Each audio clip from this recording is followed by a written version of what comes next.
Esio Trot by Roald Dahl. Mr. Hoppy lived in a small flat high up in a tall concrete building. He lived alone. He was always been a lonely man, and now that he was retired from work, he was more lonely than ever. There were two loves in Mr. Hoppy's life. One was the flowers he grew on his balcony. They grew in pots and tubs and baskets, and in summer the little balcony became a riot of colour. Mr. Hoppy's second love was a secret he kept entirely to himself. The balcony immediately below Mr. Hoppy's jutted out a good bit further from the building than his own, so Mr. Hoppy always had a fine view of what was going on down there. This balcony belonged to an attractive middle-aged lady called Mrs. Silver. Mrs. Silver was a widow who also lived alone, and although she didn't know it, it was she who was the object of Mr. Hoppy's secret love. He had loved her from his balcony for many years, but he was a very shy man, and he had never been able to bring himself to give her even the smallest hint of his love. Every morning Mr. Hoppy and Mrs. Silver exchanged polite conversation, the one looking down from above, the other looking up, but that was as far as it ever went. The distance between their balconies might not have been more than a few yards, but to Mr. Hoppy it seemed like a million miles. He longed to invite Mrs. Silver up for a cup of tea and a biscuit, but every time he was about to form the words on his lips, his courage failed him. As I said, he was a very, very shy man. Oh, if only he kept telling himself, if only he could do something tremendous like saving her life or rescuing her from a gang of armed thugs. If only he could perform some great feat that would make him a hero in her eyes. If only. The trouble with Mrs. Silver was that she gave all her love to somebody else, and that somebody was a small tortoise called Alfie. Every day, when Mr. Hoppy looked over his balcony and saw Mrs. Silver whispering endearings to Alfie and stroking his shell, he felt absurdly jealous.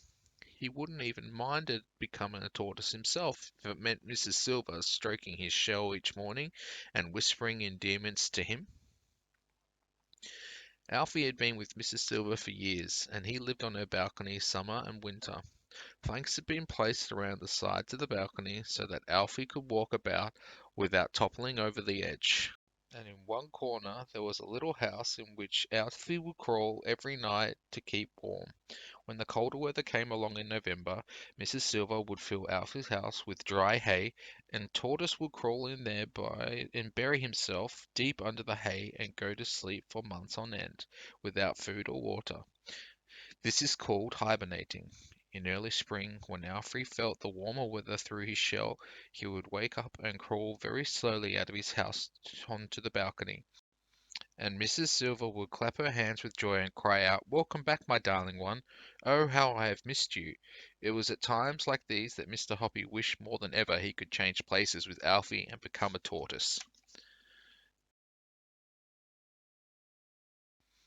Now we come to a certain bright morning in May, when something happened that changed and indeed electrified Mr. Hoppy's life. When he was leaning over his balcony rail watching Mrs. Silver serving Alfie his breakfast. "Here's the heart of the lettuce for you, my lovely," she was saying, "and here's a slice of fresh tomato and a piece of crispy celery." "Good morning, Mrs. Silver," Mr. Hoppy said. "Alfie's looking well this morning." "Isn't he gorgeous?" Mrs. Silver said, looking up and beaming at him. "Absolutely gorgeous," Mr. Hoppy said, not meaning it, and now, as he looked down at Mrs. Silver's smiling face gazing up to his own, he thought for the thousandth time how pretty she was, and how sweet and gentle and full of kindness, and his heart ached with love. "I do so wish that we could grow a little faster," Mrs. Silver was saying. "Every spring when he wakes up from his winter sleep, I weigh him on the kitchen scales. And do you know that in the 11 years I've had him, he's not gained more than 3 ounces. That's almost nothing." "What does he weigh now?" Mr. Hoppy asked her. "Just 13 ounces," Mrs. Silver answered. "About as much as a grapefruit." Yes, well, tortoises are very slow growers, Mr. Hoppy said solemnly, but they can live for 100 years. I know that, Mrs. Silver said, but I do wish he would grow just a little bit bigger. He's such a tiny wee fellow. He seems just fine as he is, Mr. Hoppy said. No, he's not just fine, Mrs. Silver cried, trying to think how miserable it must be to feel so titchy. Everyone wants to grow up.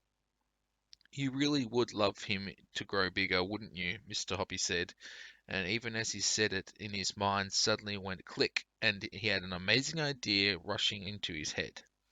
Of course I would, Mrs. Silver cried. I'd give anything to make it happen. Why, I've even seen pictures of giant tortoises that are so huge that people can ride on their backs. If Alfie were to see those, he'd turn green with envy.